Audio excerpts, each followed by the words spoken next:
Hey, it's Stephanie with Spotify, back with Steph's World and Steph's Rock Show. We have Vic from Telling Secrets. Thanks for coming by. Thank you, Steph. How's it going? Of course. So you're based out of LA and UK. That's really cool that you're kind of all over the map. You've got your album dropping, Telling Secrets 1 on June 14th. What else is going on right now?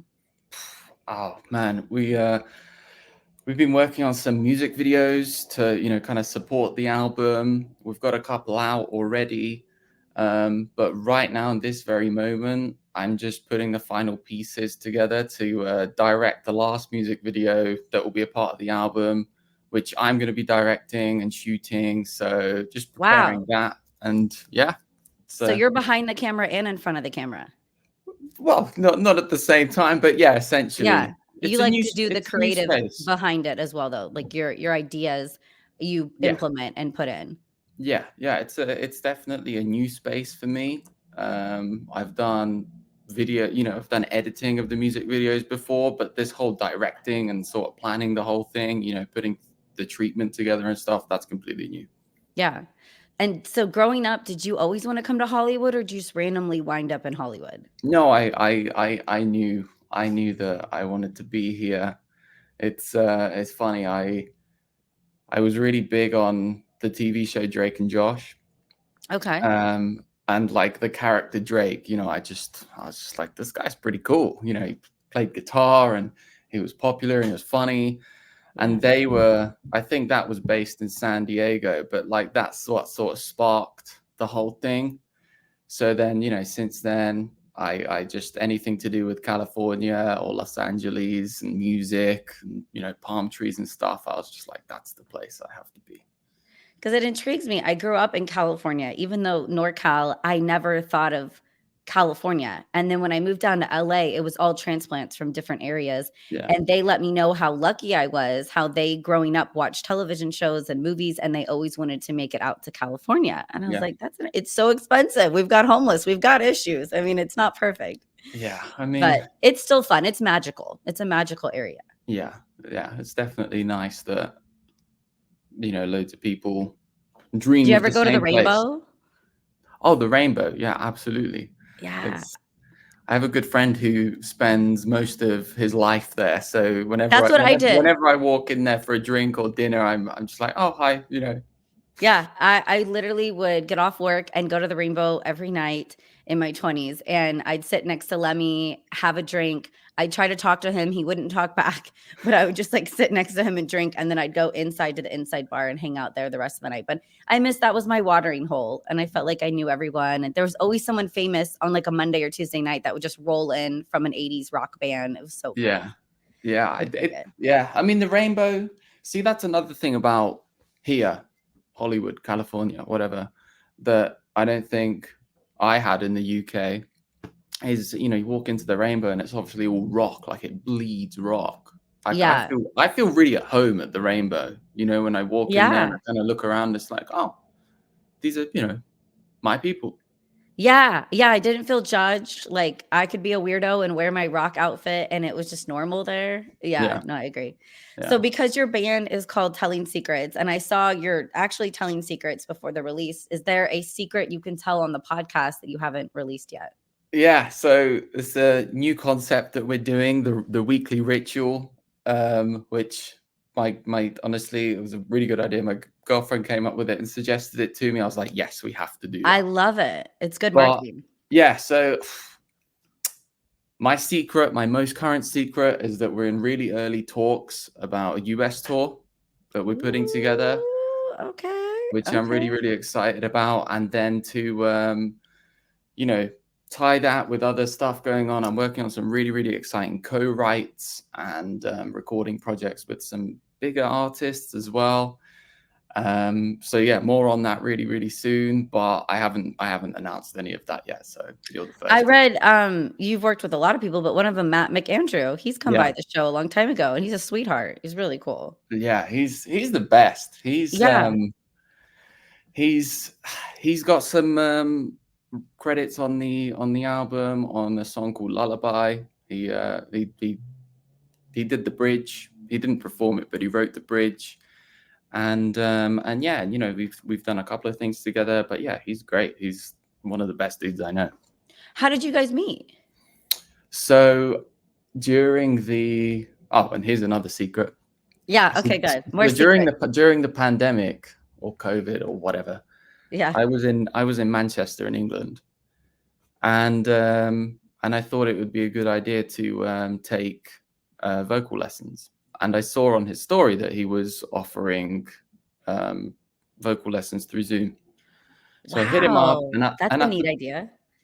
and at the time I was doing a lot of guitar covers on my YouTube channel, and I just found his band just by chance. I can't remember how, but I ended up covering their whole album, and they kept reposting me.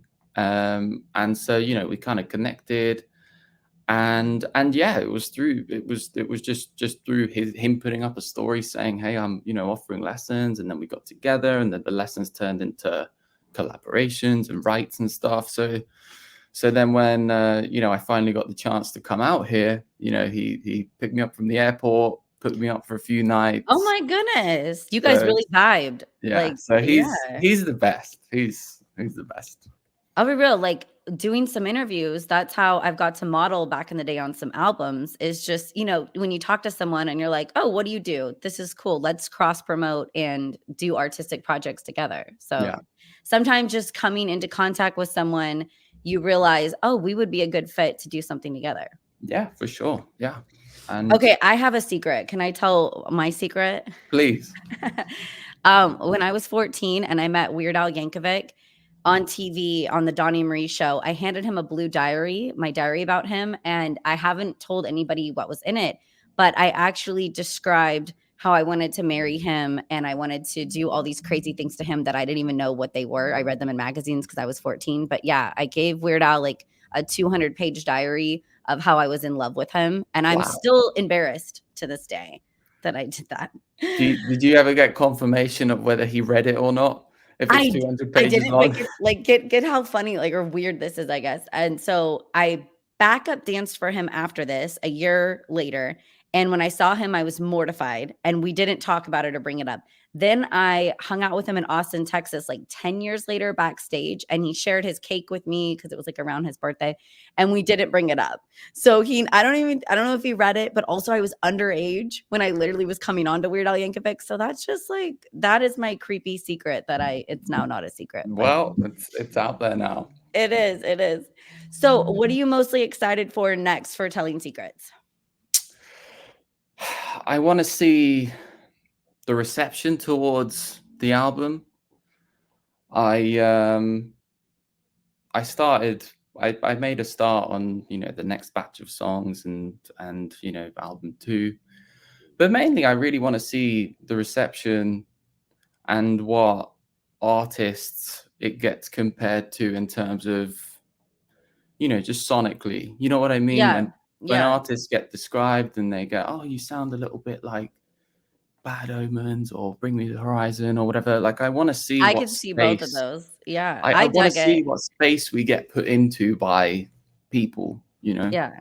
Who would be That's your dream band to tour with if you could pick any band to tour with? um well, I think Rain City Drive would be great because it would be really fun to be on the road with Matt. That would make sense. But my number one, regardless of what all the noise around them, I'd love to tour with Falling in Reverse. Okay. Well, so I I'm out of the loop. What is the noise around falling in reverse? Is there controversial, situations or? Yeah. I mean, you'd have to look it up because there's Okay. so much information around the whole thing, and I'm not completely well versed in everything. I just Me really too. think that the singer is just the best in the game, basically. Yeah. And You know what's and hard? I call it like the Michael Jackson effect, to separate people saying this person's a bad person and the music, right? It's I don't know, it's hard for me because I'm like, wow, Michael Jackson songs are so phenomenal. People say he's a shitty human. I haven't seen him be a shitty human, but like I'm listening, but it's hard for me because this happened in Black Veil Brides. I was friends with Ashley Purdy, and he claims these claims are false, but enough, the internet can really destroy you. If something false gets around on social media, it can gain traction and just become true, even if it's not. And then he got kicked out of the band. Yeah. So I kind of take everything with a grain of salt. I don't hear something and automatically think it's true about someone in a band. Sometimes a girl is upset she got dumped and she's creating a falsehood about somebody. That makes sense. So Yeah. it's a bummer. You Yeah, got I to be mean, careful out there. you know, it's one of those where the whole cancel culture and everything Yeah. is very, It's peaking at just the moment. scary. It I'm is. worried about comedians, right? Because I love going to comedy shows and I want them to be offensive, to be funny. I want the dark humor. It makes me laugh. Yeah. And they're all afraid to lose their jobs right now, that they have to watch their P's and Q's and be careful what they do. I love that I'm off radio. So I'm not working under any company. So I can cuss, I can say all of my political or personal views, and it's just me. It's just like, meh. You Yeah, can't I cancel my mean, own podcast. I think I agree with you that you do, but you can't really make a judgment unless you know all the information. But you just have to find the balance of, okay, having that opinion, but then also, the court. What is it? The court of the public, or whatever. That ultimately wins, and like you say, that can ruin reputations and everything. And to be fair, that's kind of what my last song is about. Bliss is Oblivion. It's like, it's about censorship, and it's about, having this false illusion of like, oh, we're free and we have freedom of speech and we can say whatever we want. But like, you can't, because there's repercussions and consequences based off what other people assume of what you say. So, you 100%. just have to be conscious of these things. And yeah, like, if I'm the same as you, I'm very happy separating the artist from, or the music from, whatever the person did, because, you know we're not politicians or role models, or you Yeah. know lawyers or whatever. With musicians, like, that is the only sole thing we're supposed to do. It's like, you don't care what political views your carpenter has, as long as he comes in and does a good job. You know what I mean? Exactly. We need So, to go like, the back to the bar. Motley Crue, the Dirt days, where if Yeah. they have a bunch of chicks in and they're all passing her around and they're trashing hotel rooms and lighting things on fire, that's funny because they're rock stars and we're expecting our rock stars to do that. We're not judging them in the same arena as a normal human. Yeah, and these days as well, like, even the, like, rock star persona has changed. Yeah. There's like a meme on the internet where, I'm sure you've seen it, everyone's seen it. It's like, rock stars in the 80s, and it's like pretty much what you just described, and like cigarettes and, like, pills and stuff, whatever. And now the rock star is this guy sitting in front of his laptop with his 8-string guitar and like a coffee, and he's like wearing glasses and stuff. You know what I mean? Like, Yeah. so Yeah. it's all changed, but it is what it is. It is what it Yeah. is. No, it's changed. Maybe less partying, which is good though. I think I party with coffee now in the morning. Yeah, It's me my too. raging. I might put a little whiskey in my coffee, but I don't party like I used to in Hollywood. But you should. You're still there. You're in the mix. Are you close to sunset? Can you walk? Yeah, yeah. I'm close to everything, and whenever I feel the urge to get out and do something fun, there's all kinds of stuff. Gigs all the time. The Rainbow's not too far. Viper Room, or like going to see a friend's show or something like that. So everything's at Is hand. Tommy still at the Viper Room? Tommy Um, Black? He has like I long I hair. I Oh. don't know. He was bartending there for years, and I know he was a couple years ago. Like, that kid, I think he's gonna die bartending at the Viper Room. I think it's cool. It's been like 30 years. Well, some If you're way of good at going out, isn't something, it? stay with it. Yeah, yeah. Well, thank you so much, Vic, for taking time out of your day to stop by Stephanie's Rock Show, and I hope you get a tour date up to Sacramento, and we can come out and see you perform. Absolutely. I'll definitely keep you updated. Thank you for having me. It's been fun. Nice secret. And yeah, Yeah. Yeah, good secrets. I knew I shouldn't have told a secret, but I did. So telling secrets, I'll tag you guys. Everybody go check them out. thank you.